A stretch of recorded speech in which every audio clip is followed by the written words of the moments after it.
But I don't think I'm alone in that. That sometimes when someone we care about or someone's in our physical space and they're acting a bit short, if we don't have a culture or a dialogue that exists around naming things that are uncomfortable, my first go-to will be I messed up. I've done something wrong.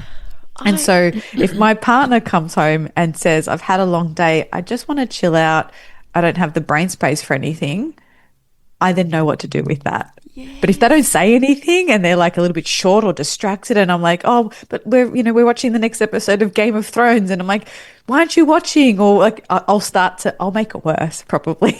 Or I'll be like, Yes. well, stuff you, I don't need this and I'll go do my own thing. And so Hi, I'm Dr. Jodi Richardson, and this is Well, Hello Anxiety. In a world that often moves too fast, we're here to pause, breathe, and understand anxiety together. Each episode will explore practical strategies, share honest conversations, and uncover the science behind anxiety and well-being, all while creating a space where it's okay to not be okay.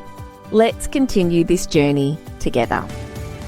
I imagine that any parent listening today is going to be able to relate to this conversation. I am so delighted to be talking with Marie Vakakis once again. She is a guest that you all love listening to. She's joined me many times on the podcast. I think I've lost count. So I'll introduce Marie in a moment, but we're going to be talking today about when we are running on empty or we're feeling anxious, we're feeling overwhelmed, and we are trying to parent and support our children no matter what age. How do we do it? How do we look after ourselves?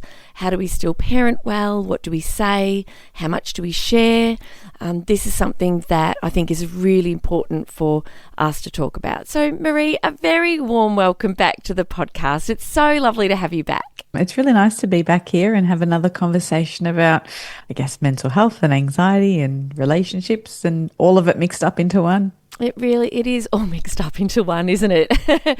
All interrelated. And before we get going, can you tell our listeners a little bit about or more than a little bit about, all about your work and how you support couples and families through the Therapy Hub, so they have, for those that haven't had the pleasure of hearing us talk here on the podcast, they can learn a little bit about you and the wonderful work you do. Absolutely. I get a little bit excited with all the things that I do, so I'll try and contain it. But okay. I'm an accredited mental health social worker and couples and family therapist. And I got into family therapy through actually working with adolescents. So I worked a lot in schools and with teenagers, and I was like, I love teenagers. They're amazing. And they came with parents, and I was like, I don't know what to do with parents. And so I went and studied my Masters of Family Therapy. And then through that, I really fell, I guess, in love with couples therapy as one of the early intervention areas of that whole space of mental health and relationships. And now I do a combination of all of it. So I run a private practice in Footscray in Melbourne called the Therapy Hub, where we offer, it's a team of us that offer counselling and psychology, couples therapy, family therapy. And I also have the podcast, This Complex Life, which has conversations similar to what we've had. We've had a couple on my podcast as well, which are more sort of thoughtful, allow for nuance and kind of unpack and sort of rumble with different topics and conversations. And then I have another podcast called Inside Social Work, which is to support other therapists and other mental health professionals to do this kind of work as well, to work in the mental health, wellbeing sort of therapy space. So I love learning and I love educating, and I have found a way to kind of do it all in one, Yes. which can get a little bit overwhelming at times. So I'm sure I can share bits of that as we go through as well. Absolutely. Oh, thank you so much. And a question that listeners today might have on their minds is, are you still taking clients? Do you have room for new clients through in-person or telehealth at the Therapy Hub? As a team, we do. Yes. My caseload fluctuates. So at the moment, I'm about to go on a couple of weeks of leave. So things will get pushed out till probably November, December. But there's always somebody who's got some availability, and we're recruiting for new team members at the moment. So we can continue to grow and expand. Wonderful, wonderful. Thank you. I love how much you give back, and you are always learning, and our conversations have been really rich and so supportive for listeners. So, When it comes to parents, so funny the way you said that you loved working with teenagers, and I think I agree, teenagers are awesome and they come with parents. And oh, hang on a second, this is a piece of the puzzle that I'd like to be more equipped to work with. That it's so hard for parents, isn't it? Trying, especially if a parent is struggling with their mental health. What's the first thing you'd like any parent listening to know when it comes to, gosh, they are relating to this idea, this topic, and feeling like, gosh, I feel like I'm either wrecking my kids' mental health, I'm going to have some sort of long-term impact on their future, feeling really like they're struggling, maybe feeling guilty, and just feeling kind of like at a bit of a loss. What's the first thing that you might say to a parent listening, maybe to bring a little bit of hope into the conversation first up? I think the thing I notice most with, I guess, across the board is we lack a lot of self-compassion. So people are very good at giving other people permission or advice to reflect on how much they've tried or to take a break or to rest. And their internal dialogue, their own self-critic or inner critic is ruthless. And so my first step would be some self-compassion, that you are enough, you're doing your best. It doesn't mean that you might not want to do different or improve something, but nothing's ever been achieved by that inner critic kind of writing you every day. So I would say self-compassion. Could you tell any listeners who haven't practiced self-compassion before what might be a way for them to think about caring more for themselves and speaking to themselves more kindly? I think the one example I use with clients is picture someone that you adore. Maybe you've got a daughter, a niece, a nephew, someone that, picture a cute little 3 or 4-year-old. And if you wouldn't say it out loud to them, then you probably shouldn't be saying it to yourself. So if they're, learning how to kind of use cutlery and they knock over a glass, you're not going to say that, you're a stupid little so-and-so, how dare you be so clumsy. You'd be like, oh, that's okay, you're learning. You pick up the glass, or you might have given them a plastic cup and you just keep going.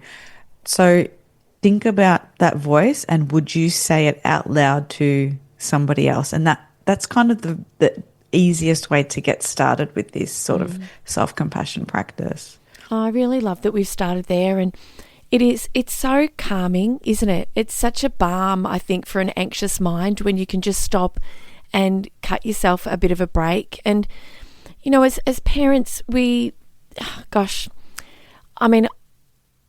honestly, like thinking today and talking to you today, I just sort of think about all the things. Like I'm struggling a little bit at the moment, Marie, I'll be honest with you. And I don't normally that's not normally how I feel when I'm recording an episode. And I, at the moment, am sort of in the thick of this. Like, how do I look after myself? Like, my dad's health is really declining quite fast, and it's having a big impact on my mum. And I've been doing lots of brilliant, had lots of brilliant connections and opportunities presenting lately, and I'm feeling a bit behind in some of the things I need to catch up on, and just feeling a little bit in struggle town myself. And, one of the things that I know as a person living with anxiety is I used to sort of feel like when I was, I've learned a lot myself about how to manage my emotions and support my kids and help them to understand what's happening for me. For the parent that's listening who's feeling like, oh, yes, Jodi, I can relate. I'm struggling a bit too, and have been kind of masking how they're feeling and kind of trying to put on that happy face for the family and deal with everything else that's going on in their life kind of in their own time. How do you see that kind of play out when you see parents kind of operating in that way? And what are the fears around kind of masking and not showing that you might be having a bit of a rough time yourself?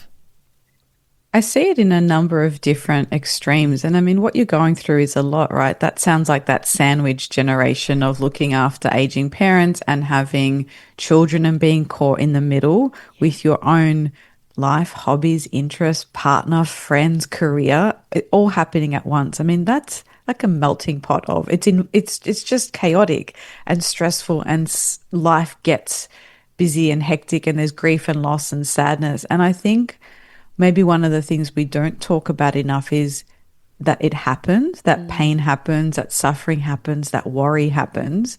And so we don't normalize some of those natural, normal life things that happen. And so we can then feel like we're doing something wrong, or that we should be in more control, or that we can prevent suffering, or we can, avoid it or detach from it or distract it. And I think over the long term, that makes things worse.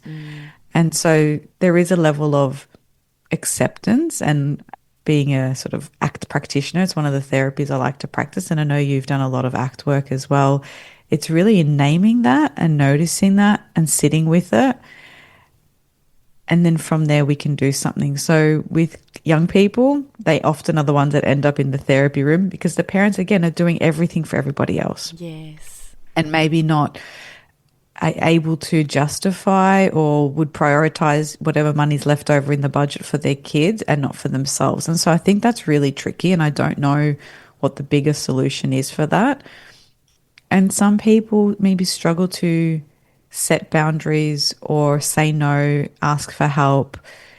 And I think that can be a really negative cycle. So I think it is starting to talk about it with a few trusted people, with a partner, with a professional, and naming it and just saying, even if they are the ones that jump into problem solve, which if I had $1 for every time I said, please don't try to fix it. Yes. Just saying, I just want to vent right now. I need to get off my chest all this stuff and start having those conversations. It does hurt less when we're carrying it with other people. It's funny, driving into the studio today, I was just in total I need to distract myself mode.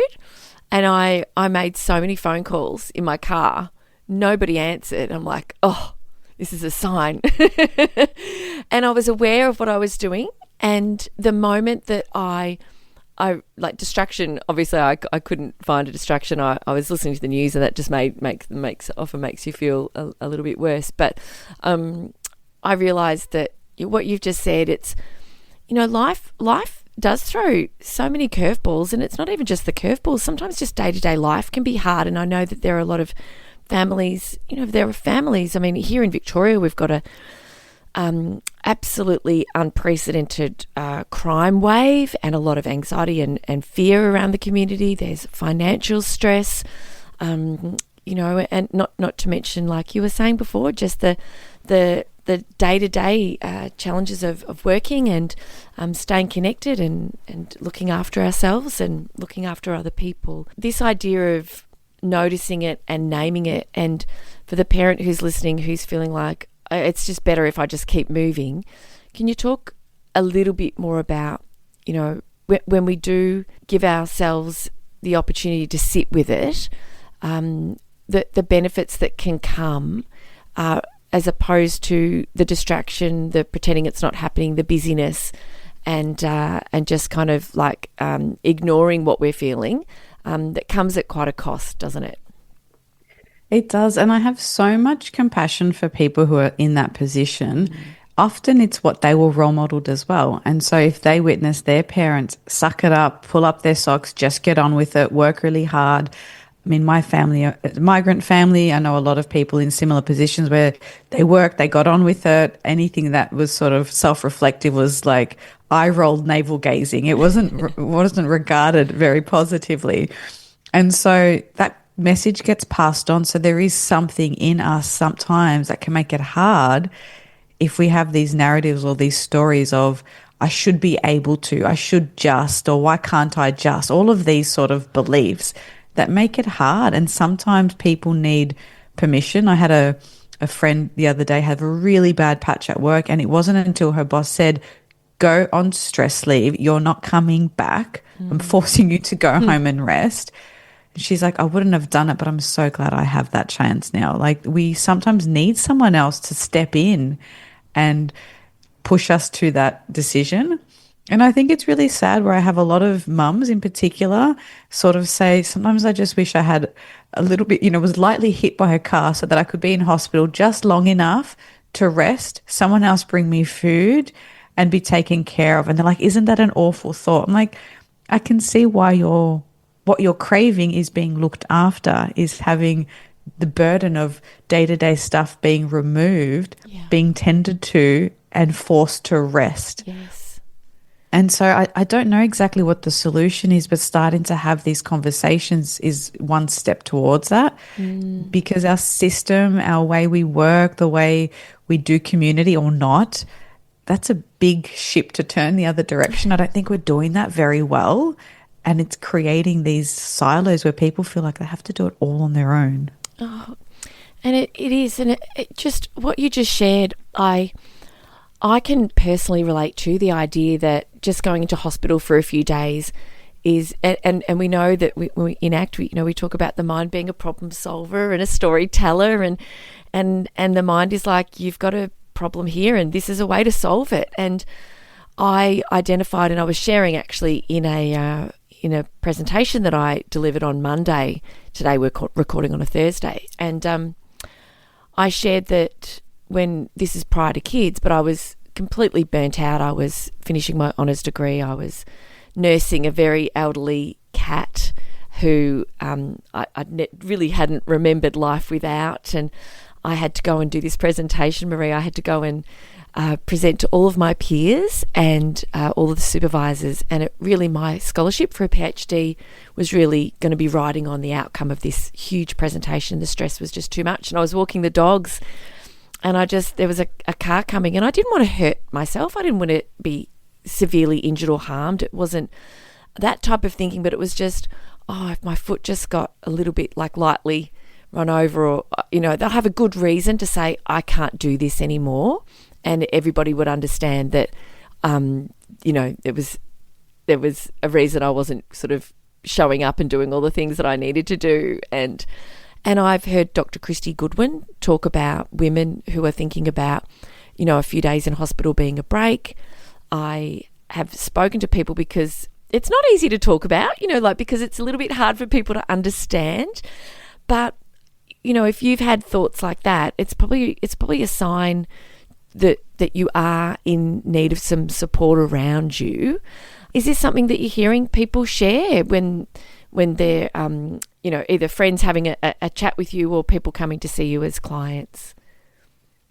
As clients, we've got to kind of pull it out, because to say it out loud, I think, feels very shameful. It's like, well, what am I saying if I need this? Or it's, I'm just being ridiculous. I have so much I should be grateful for or happy for. But it's like what you said, it would give me either an excuse or a reason or legitimize my need for rest. Yeah. Or it's to be looked after. And I think sometimes with anxiety, decision fatigue is very real. And so when you're picturing that hospital stay, someone's like, I get to choose between two bits of food, or even I don't even get to, it gets brought to me. It's one decision done. Yes. It's all of those moments are taken away, all of that decision making, all that, you're looked after, you're cared for, people will come, they'll give flowers or check in if you're okay. Yeah. But we don't do the same with mental health. When somebody has an inpatient admission, we don't have the same support that goes around that. And whenever I run training like mental health first aid and we start comparing someone's response to a physical illness versus mental ill health, it's very different. And so we don't know how to sometimes support what we can't see. Yes. And we often don't know how to ask for what we need. Equally, if you were on crutches and stumbling around, that if your mental health is suffering, and, from a personal point of view, like having this conversation with you now, I sort of think, well, what do I need, and how can I give myself more of that in the coming days and weeks? Or how can I set myself up to cope with inevitably what's going to probably get harder, not easier, in some aspects of my life? I know in my home, there was a time, Marie, where I didn't use the word anxiety, because I thought if I use this word anxiety, and this is the irrational, illogical, anxious brain, in fine form, thinking as a new parent when I was so highly anxious. If I just never use that term, my kids will never have a challenge with it like I do. And of course, now in our home, we talk about feelings and emotions, and I even said to one of my kids the other day, there was an experience that was disappointing, and I kind of started a conversation, and this child of mine said, "It's okay, I know how to process my emotions, Mum." And I thought, that is just priceless. But, you know, I guess I have the expertise and the experience, and over time I've been able to share, and even my daughter last night, I mean, gosh, Marie, can I just tell you, we were baking together. I was baking and happily baking, which was a nice therapeutic thing for me to do. And my daughter sort of said, "I'll come in and give you a hand." And I'm like, "Oh, that's fun. Like, that'll be great." She's 15. We haven't baked together in a while. But as certain things were happening with this baking process, lemon cake we were making, we nearly had pips in the batter and all sorts of things were happening. And she's like, "Are you all right, Mum? Are you a little bit anxious?" And she doesn't say it in a way to be smart. She's just like, "Are you okay?" Because I was getting a little bit short and a little bit irritable. And so over time in my home, I've shared and talked, and I can share that I'm not feeling, I'll say sometimes I'm just not feeling myself, or I'm feeling a bit flat, or I'm feeling anxious, and I'll work to support myself, but they understand that they're not responsible, that if I'm acting in a way that isn't sort of normal for me, or not in my warm, loving, sort of bright and bubbly self, that they understand. And, you know, sometimes in a home where you haven't learned to do that, or built up to those kinds of conversations, you can be a bit stuck, can't you? Because some parents feel like, well, I have to just pretend it's not happening, and usually people can tell something's not right, or it spills over. And then there can be that guilt about, well, you know, how am I impacting my kids? Can you speak to that, and kind of what you might say to parents who are kind of like, yes, I'm in one camp or the other, or I go between both, so that we can talk about kind of how as parents we can build the comfortability, sharing more about how we're going, and maybe some of the things parents might be able to say if they do want to sort of share a bit about how they're going without sort of oversharing and putting too much on the kids. I mean, what a tricky job description, right? You're trying to be yourself and educate, and you've got all of this stuff happening all at once. One of the things I was chatting to someone recently about was this idea of I'm fine. And they knew that person that was like, "How are you?" And they're like, "I'm fine." And like, I know they're not fine, but I'm taking the I'm not fine as I don't want to talk. And I was trying to challenge that and saying, well, how could we change that? What would be different if when they ask you, you said, "I'm not okay. I actually have a lot on my mind, and I'd like to just do this activity quietly if that's okay." So actually naming it and then saying what you want instead of saying I'm fine, because you're not fine and people know you're not fine and they don't know how to help, but you just want some quiet time. So maybe practicing or having some go-to sentences around, I've got a lot on my plate, I'm a little bit distracted, and I'm happy just to sit here quietly, or I actually do have a lot on my mind and I just need some rest time. So actually, instead of just saying I'm fine as that I don't want to talk about it, saying I do have things on and I don't feel like talking about it right now, like naming that, that's already giving you, it's you practicing and you setting a boundary of this is how I feel, this is what I need. And it's role modeling that for them and for them to have that language as well. So, because often, I mean, I don't know about you, but the first thing I think is, oh my God, what have I done wrong? Yes. If somebody's acting a bit snippy or short, like let's say if it was you today, and I'd be like, oh, have I disappointed Jodi? Was I a few minutes late? Did I sound rude in my last email? Like that's my stuff that will come up. Yeah. But I don't think I'm alone in that. That sometimes when someone we care about or someone's in our physical space and they're acting a bit short, if we don't have a culture or a dialogue that exists around naming things that are uncomfortable, my first go-to will be I messed up. I've done something wrong. And so if my partner comes home and says, I've had a long day, I just want to chill out, I don't have the brain space for anything, I then know what to do with that. Yes. But if they don't say anything and they're like a little bit short or distracted and I'm like, oh, but we're watching the next episode of Game of Thrones, and I'm like, why aren't you watching? Or like I'll make it worse probably. Yes. Or I'll be like, well, stuff you, I don't need this, and I'll go do my own thing. And so that can then cause more stress and more chaos or more fracturing or ruptures. And then before you know it, it becomes a mess. Oh my gosh. I Thank you for saying that out loud, because that is the story of my life.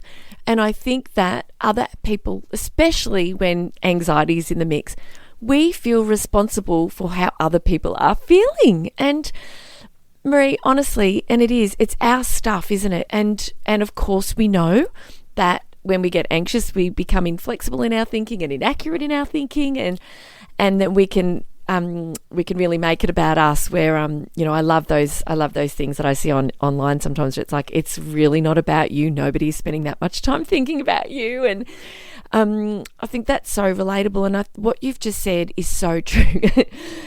Something happened at home. I was a month or so ago, and I was because most of the time I am able to, as a parent, I'm able to sort of let everyone know, look, I'm not feeling great, I'll call it out.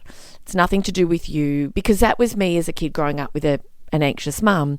I always felt responsible, and so I like to say to my kids, look, it's nothing to do with you. It's just my stuff at the moment, and so, and of course I know it will pass, but sometimes I just get into a space where I think that I've held it. Sometimes I do pretend I'm okay, and it's clear as a bell that to everyone around me that I'm not. And I remember being in the kitchen, and everyone else was sitting down to dinner, and we all sit. If we sit down to dinner as a family of 4, there's no phones at the table. Nobody answers a call, and everybody eats at the same time. Whereas they were eating, and I was just like doing dishes and just like kind of just, I'm okay, I'm fine, I'm just getting a few things done. And Peter just said, right, Jodi, okay, it is clear to all of us that you are not okay. What do you need? How about you just go take some time for yourself, leave us here, we'll take care of everything. And I just literally, went into another room and realised I burst into tears, because I was so, it was such hard work, isn't it? Trying to deal with the stuff we're dealing with, and, try to keep in my mind, I was like, I just don't want to bring everyone down with what's going on with me at the moment. But of course, it just, like you say, it can make such a mess. And so that language that you've shared, I think, is really powerful, just to say, hey, no, I'm not okay at the moment. I don't really feel like talking about it, but I am going to take myself off. If you need to remove yourself from the room. How might a parent who's listening, who this is in a family environment where there's never been any talk of emotions, and a parent listening is feeling like, hey, you know what? I want to make some changes, but I need a little bit of convincing that this is a really sort of, this is worth the effort of making change. Can you tell us maybe some of the benefits of being a little bit more open with how we're going if we are struggling, and how it's actually going to make a positive difference in our homes, rather than thinking, well, if I say I'm not okay, I'm going to have a negative impact on those people around me? It's like planting seeds, and so some of those conversations get watered and it grows over time. It normalizes that language, and it makes it okay for them to say it too. So if we don't think about your childhood, there are topics that were avoided on purpose, and we can think of a few that were never talked about. Now, that implies a message that it's not okay to talk about that. And so when you start to share a little bit about what's happening for you, and I take my job, for example, I can't share details of clients with people, and yet I can still say, I'm feeling really spent or drained, or, I had a difficult story that was hard to hear, and I'm feeling a lot of grief. I don't have to share the details. I can just say, I'm feeling these things, and they're just there. And I'm not saying it in a way that's implying I need the other person to fix it. I'm not using it as a way to try and bring connection in a false way, like, oh, I've had such a bad day, why aren't you helping me? And so it can just be left hanging there as, yeah, I've got a lot on. I'll push through because I've got a few things I need to do, and that's just what's happening for me. Yeah. And so some teenagers, I can just picture them sort of looking like, what? What's changed? What have you done with my parent? And they might like notice and kind of see where they can poke and whatever. But if there's genuine emotion, whenever I've had family therapy sessions and someone who's normally quite stoic and they think they're doing a good job by being stoic, I have to hold it all together, I need to be positive. When they show emotion, it gives so much more permission for the other people to do that as well. And it builds intimacy. Seeing somebody who is vulnerable creates connection. And I know that all the things we're saying, it takes vulnerability. It's very vulnerable to say, I'm not doing okay, and then I need something, because I think we're scared that person will say no, that we won't get it, that they'll laugh at us. And so we shut down, and then we rob them of the opportunity to connect with us and give us what we need, and we rob ourselves of the chance to receive what we need, even if what we need is space. Yes. And it could be a half-hour shower, a walk, fend for yourselves, have toast for dinner. I've got to read a book. It's because if we don't name it, what I see over time is resentment can build up, and the behaviors that we use to try and cope or distract don't invite connection. They actually push people away. So someone might be scrolling endlessly on their phone. They might not even know that they're anxious or stressed, but that phone, that distraction is disconnecting them from their partner or from their kids. Those people are left feeling left out. My mum, dad, brother, whoever's not paying attention to me, they might get snarky, then you get more overwhelmed. And so we're really misattuned, and we miss those opportunities for connection. So naming the feeling and sharing what you need, that can go such a long way. And if you do that regularly over time, it builds a whole new dialogue in your family or in your community around feelings and emotions, and it really does build intimacy. And I think it builds trust as well, because people don't have to second guess themselves of what's happening. Have I done something wrong? What do they need? They kind of know. What you have just shared is going to bring families closer if parents listening can start to plant those little seeds, just like you said, about just testing the waters, dipping your toe in the water, and instead of next time that you maybe walk in the door and you've had a difficult day, and just doing the I'm fine, everything's okay kind of that might be the normal way that you have managed and moved on through the afternoon. Just to try and emphasise one of the statements that Marie just shared around maybe just, it's been a bit of a tough day, I'm struggling a little bit, but I'll be all right, or however, or I'll move through it. That's something that I often say, Marie, is that say I know that I'll get through it, because I think it's always nice, isn't it, for us to kind of, part of the seed planting is to note and acknowledge that whilst we might be in the middle of something now, we do move through these emotions, and they're not there with us forever. And there's just so much that we can do to role model for our kids, but fundamentally, when we can talk a little bit about it, say what we need, that alone it's a bit like if we've got all these suitcases, all this baggage, it's a bit like putting down a couple of bags, isn't it? Just letting it go for a moment, and just the relief that often comes with just sitting with an emotion as well and identifying it for ourselves can be quite palpable, even though it feels a little bit frightening.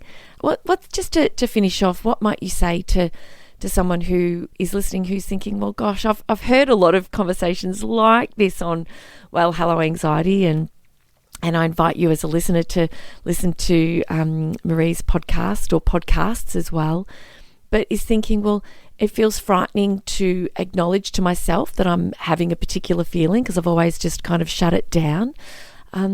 What might you say to someone who's sort of toying with the idea of maybe approaching things a little bit differently, just as sort of as a last question, although this could be a whole podcast episode, so good luck with this one.